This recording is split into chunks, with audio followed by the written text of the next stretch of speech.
Bukal ng tanang kabanalan, kahit sa pamamagitan ng iyong Espiritu amin ay maging katawan at dugo ng aming Panginoong Jesucristo.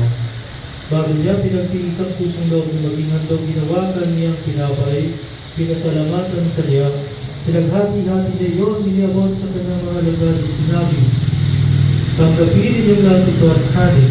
Ito ang aking katawan na ihahandog para sa inyo.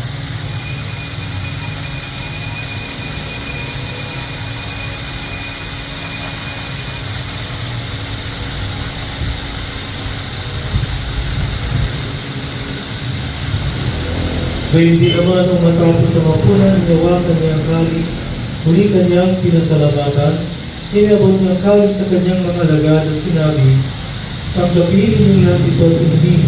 Ito ang kalis ng aking dugo, ng bago at walang hanggang tipan. Ang aking dugo dinubuhos para sa inyo at para sa lahat, sa ikapagpapatawad ng mga kasalanan.